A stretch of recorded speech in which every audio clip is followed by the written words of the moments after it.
So we are essentially getting into the territory where Mondays are going to be Miller Rant Mondays, or Miller gets mad about something that's not important. But listen, over the weekend, there seems to be people going crazy about professional wrestling, and as I am blessed to have this small platform, I do like to talk about the stuff that gets in my head, so I thought we'd just do it again, like Britney Spears. The title says fans. If I really wanted to sort of poke the bear, I would say that people that do this aren't fans at all. It all comes down to opinions. It all comes down to reactions. It all comes down to what you think about professional wrestling. And as always, thank you very much for joining me. Simon the Bald Idiot. There's a subscribe button right there. If you enjoy chats about wrestling on the daily, which I should have said it like that, and you just want updates from someone that tries to be very positive and level-headed about this stuff, I'd appreciate if you join the gang. Otherwise, you can tell me to flub off. That's cool too. But yeah, let's talk about wrestling fans melting down, maybe for no reason. Now listen, you can see it on my channel right now. I did not think SmackDown was a good show. Doesn't mean that I didn't think every single element was bad, but overall when it was finished, I was like, man, I didn't really get anything from that at all. And as you know, I freelance What Culture as well, and because it got more ups and downs, people are like, sorry, you don't know what you're talking about. I'm always going to take every individual segment on its own merits, right? So Chelsea Green winning, good. I like Chelsea Green winning. Everything with Julia and the state of the match, the state of the US title, bad, right? And this is what I'm trying to get into here. It's shades of grey. It's nuance. And you can watch something and segment by segment go, well, that was fine for what it was. Not bad, but kind of just there. And that sort of be the thread that runs through the show. And then get to the end of SmackDown in this example and be like, wow, that completely missed the mark. That didn't work for me. I enjoyed this, but overall the big segments kind of fell flat, but the smaller segments were okay. But because the bigger segments are the ones that I want to get excited about, wasn't able to, then yes, I didn't think it was a particularly good show. You can watch the whole thing and say, man, that was an easy 2 hours for me to get through. Nothing overly major for me to think about, so I'm happy about that as well. You can think it's the best thing ever. You can think it's the worst thing ever. None of these are wrong, right? As long as you're saying it from a place that you believe in your tum-tum, as opposed to some people that just like to grift. And maybe that's the direction we're leaning in today. Because every time you go on the internet now and there is some kind of a show, you get two reactions. The first is, oh, it's over. It's dead. No, SmackDown, worst thing ever. Obviously, AEW has to deal with this all the time, right? AEW has to deal with, oh, man, the sky is falling in. Look at the rating. It's because this dog-esque program. What really gets on my grind now, I think I said this last week too, anyone talking about ratings and not getting into the fact that Nielsen has just changed the way they actually do ratings, you're not doing yourself or anybody else a decent service, right? In fact, you're doing yourself a disservice. You have to talk about all the facts. You can then say that you're throwing the out baby with the bathwater because you don't care, but don't present something in a way that is not factually true. I mean, that is the big problem with social media right now, which is why I'm wasting my time. There is let me get to the other point first, then I'll do that as I cut myself off.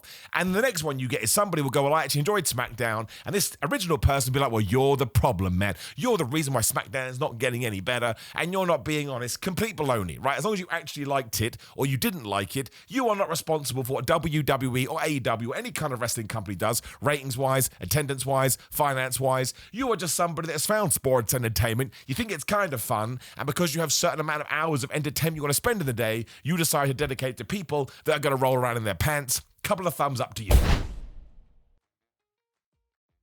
But if we are going to start saying that every single bad show, every single mistake that every single wrestling promotion makes is the end of days, what do we do when we actually get to bottom of the barrel content, right? It's not going to mean anything, and I understand it. YouTube is partially to blame, as is social media. It's hyperbole, it's clickbait, it's like, rabble, rabble, rabble, let's yell at the sun.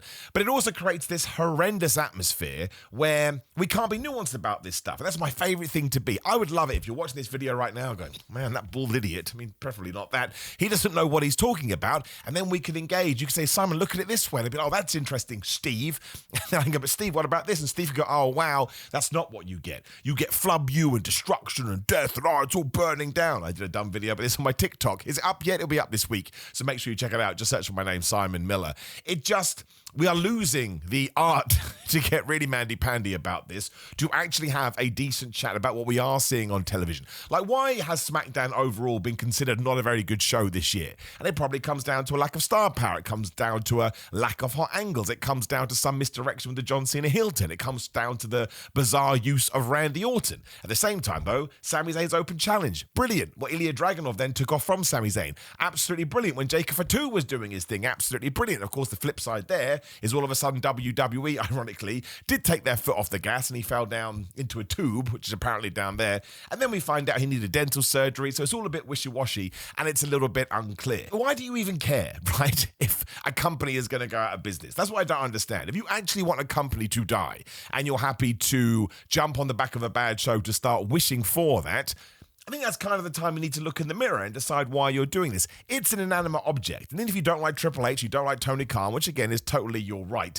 The company is more than just that, even if they are having the creative ideas filtered into it. Like maybe you are a massive random name off the top of my head, Ethan Page fan. You really want Ethan Page to do well, and he finds himself in the WWE ecosystem. You can't all of a sudden paint him with the same brush as everybody else. He's just somebody trying to make their way, and you get that too. Like these days when I post something to say this essentially where this video idea came from is I posted something on social media. One of the instant reactions I get is, well, why don't you go talk to the people you work for, insinuating what culture? Now, one, I freelance for what culture? I've always freelanced for what culture? So you've got the information wrong there straight away. And I've talked about this many a time. But two, and this is sort of 1A, I suppose, they're allowed to say whatever they want. I want to make that very, very clear. I don't even think they do lean into this. But if you think they do, again, you're perfectly allowed that. You can't tar me with that brush, right? And they shouldn't be tarred with my brush. You should be able to go to them and go, that guy's being way too positive and I don't like it. There is no connection with the people you work with. Otherwise, let's say you worked at a McDonald's or a Burger King or Macy's. I'm trying to think of American stores because you won't recognize any UK stores. A Debenhams, which actually closed down. There are going to be people in there that you disagree with vehemently, right? But you can't then all of a sudden expect a customer to go, like, well, you and Diane. Steve and Diane, they think the same way. And Steve and Diane, like, excuse me, we have completely different opinions. We're getting off track here. But I just cannot stand it, right? I cannot stand the explosion time and time again. Because one, it's boy who cried wolf. If you do it all the time, it becomes quite clear that you're just saying things, arguably to try and get some attention, which, I mean, I don't know how far it's going to take you. If anything, I think that's probably going to make you hate professional wrestling because you're putting yourself in a very precarious position.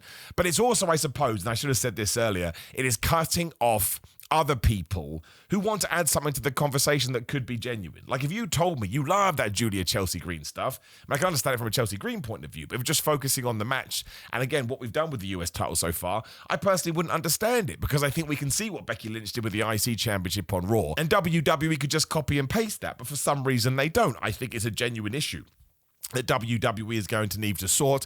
But for whatever reason, if that does whatever it's intended to do for you, then that's cool. But if I come into that conversation just going wrong, nonsense, you're the problem, man. You're the reason WWE isn't trying to be more creative, then where do we even go with this? And we have seen it before with that famous actress. I can't remember her name now. You'll be screaming it at me. Drop me in the comments below.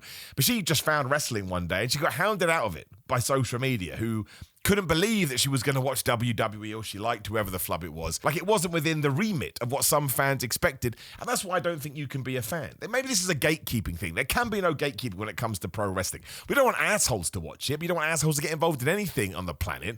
But as long as somebody has good intentions and they just want to enjoy it, I think it's really important that we let them enjoy it. Okay, let's bring the ratings thing into it, right? All of WWE and AEW ratings are down. Now, asterisk, there is a Nielsen thing. We're going to have to let that sort itself out. If you actually care about pro wrestling and you want the wrestlers to make more money and you want everything to be successful, even if you are a WW or AEW loyalist, then you should want more people to come in, right? That's absolutely the lifeblood of ensuring that professional wrestling survives for ages. But if you are trying to cut off a certain section now just because they liked something that you deem was crap, I don't know where we go with that. I think it's getting boring. And I understand what the answer to this is. It's 4 numbers, right? 2025. It's movies, it's books, it's music, it's wrestling, it's politics. It just goes on and on and on. Like you have to pick a side these days. You have to live or die by that side, which is why I'm not saying I'm anything special, but sometimes I do feel like, am I some weird outlier in the modern day? Like maybe I've got it wrong. And I always want to be educated and teach myself.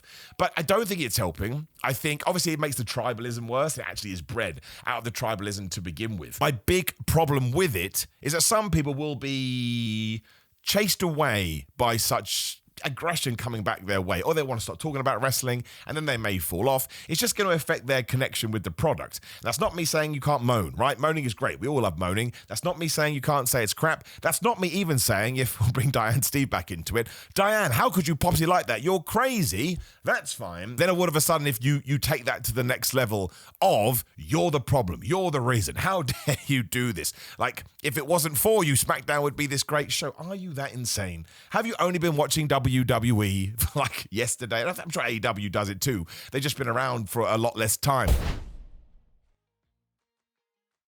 Do you really think there was a period where Vince McMahon put Roman Reigns into the ground because he didn't care what the fans thought, right? Even if all of a sudden we had got on board and said, yeah, we want this weird babyface Roman Reigns, it wouldn't have changed anything, right? That is what Vince McMahon was determined to do, and he was going to do it regardless. And that has always been WWE's way, right? Enjoy the show. Let it play out. We know best. What's the WWE style of wrestling? It's very specific to WWE because that's what they believe to be the number one way to do it. And they're perfectly allowed to think that, but they are not hearing much outside voices. And again, they just made billions and billions of dollars, so you can probably argue they're doing it right. But you're still allowed to criticize that, but you don't like all of a sudden have to cut somebody off altogether. I don't think it's a good idea. I think it's a waste of time. And listen, if you're saying, now, Simon, we all get it, you've got to ignore these people. It's not about ignoring or being interested in what people are saying in regards to this. It's about if we just don't say anything, of course it's going to continue. Now, I am not big enough or important enough or smart enough to start, raving and ranting about this stuff, that in 2 years' time it's all going to change. That happens at a much larger level with people that are way, more educated than I am. But it doesn't mean we have to sit on it either. It's like sometimes I respond to trolls on the internet. Trust me, I never treat anything on social media seriously. Life is way too short. But very nice people do say to me, Simon, just ignore them. It's like you can't ignore all of them. Some of them go too far, and sometimes you do need to bite back a little bit. Like if somebody punches you in the face over and over again and you're quite a chill dude, eventually going to turn around and smack them back, because there has to be a line. Not that I'm smacking them back, but sometimes it needs to be like, calm down, Sonny Jim. Like I'm 72 years old. But I personally don't like it, and as soon as I put that episode of SmackDown up on Friday, my review, I remember one of the first comments I got was, but Simon, you must have liked the Drew McIntyre thing. I did. And I said I did. I said that was hilarious. Well, I didn't hear you say that. Then you didn't watch the content, right? So once again, it's just throwing around sentences. Fair point. Maybe me saying I didn't think SmackDown was a good episode is a little bit hyperbole. But the truth is I didn't. It doesn't mean I don't think every single aspect was absolutely horrific. But overall, I don't think it needed to do, like again, the Cody Rhodes, Aleister Black stuff. Aleister Black just being in there is great because he's fresh. But it felt like we just did it for something new to do. Once again, where's Randy Orton? I'm going to start putting his pictures on milk cartons. The US title stuff we talked about. Men's US stuff, really good. Everything else completely wishy-washy. Like the way we debuted Lash Legend, I thought we could have done it way more interesting than that. I just thought it was a bit of a shame. Let's not forget she was in a tag team before this, and then her tag team partner got fired, right? So we just had to completely ignore that too. I'd be massively interested if you could let me know what you think about all this. It's not a big deal. It's not going to change the world either way. Well, it's just what the world is. But after the episode of SmackDown, and because a lot of the same people also said the same thing about Dynamite, and they also said the same thing about Raw a couple of weeks ago. I was like, you're telling me, do you think in the last couple of weeks we've had 3 of the worst shows of all time that are so bad they could kill WWE and AEW outright? That ain't true. It's just not true. You can have a bad show and get away with it. Even more so, and again, I've left this way too late, so hello comments, 365 days in a year, non-stop entertainment programming. You're getting at least 104 shows from AEW and WWE, 52 Raws, 52 SmackDowns, 52 Dynamites, 52 collisions. Even if every single one was brilliant, it's not going to be brilliant for you because you cannot expect every single episode of television to serve your tastes. I mean, that's just not going to happen. It's too much content. It's why that brand new Breaking Bad thing is that word Pluribus. I've watched the first couple of episodes. It's very, very good. I think that runs for 9 episodes and then they're done. If they had to do 52, trust me, eventually be like, oh my gosh, this is horrific and I can't do it anymore. But given that is the remit that wrestling has taken on, it just stands to reason that we have to be smart people and go, not all of them are going to be good. Sometimes they're going to be bad. Sometimes people are going to make mistakes. If it starts happening over a 6-month period, then sure, we're in a little bit of an issue there. But to react so strongly and use such over-the-top words, you know what? You can do it. I don't like it. I think it's a problem. And I think, eventually we will get WCW year 2000 stuff. It can happen. Law of averages states eventually. And we won't be able to sell it enough because we would have taken these words and they would have lost their power. I had to watch some year 2000 WCW stuff recently. I've seen it before, but it's good to refresh your brain. I forgot about the Junkyard Invitational. I think Bash to the Beach 1999. So actually before the year 2000. And they did it in a literal junkyard. Believe you me, if we did that now, you would have, there was no words. You'd be here to compare what we have done. Or when the character of 7. There you go. There's some homework today. Should you want homework, why the flub would you?